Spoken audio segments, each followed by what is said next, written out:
Carlos Alberto Duque Jaén was a Panamanian businessman and politician who was president for life of Panama's Partido Revolucionario Democrático. He was a presidential candidate for the PRD in the 1989 presidential election.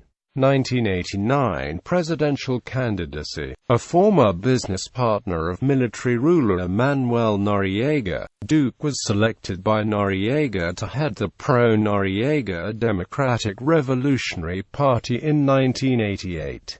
The following year, he stood as the party's presidential candidate.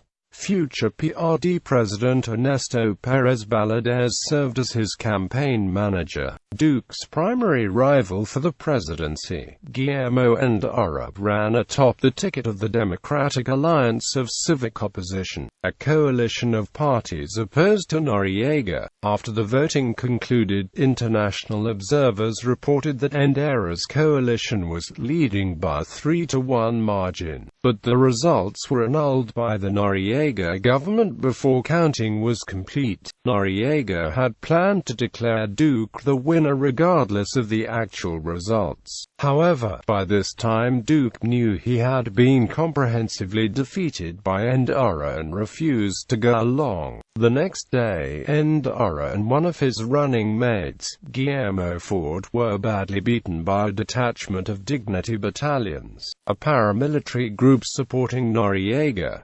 Endara was struck with an iron club and was briefly hospitalized, receiving 8 stitches. Images of the attack on Endara and Ford were carried by media around the world, and were credited with leading up to the U.S. invasion that would soon follow. Post-election career. Duque was an opponent of the 1989 U.S. invasion of Panama, which deposed Noriega, calling it the biggest error and urging nationalist parties to battle U.S. forces. Several months after the invasion, U.S. federal prosecutors accused Duque's company, Transit S.A., of funneling millions of dollars in kickbacks to the former ruler from a coffee smuggling operation. In 1999, he worked on the campaign of PRD presidential candidate Martin Torrijos, son of former military ruler Omar Torrijos. Martin Torrijos lost the presidential election that year to Maria Moscoso, but went on to win in 2004.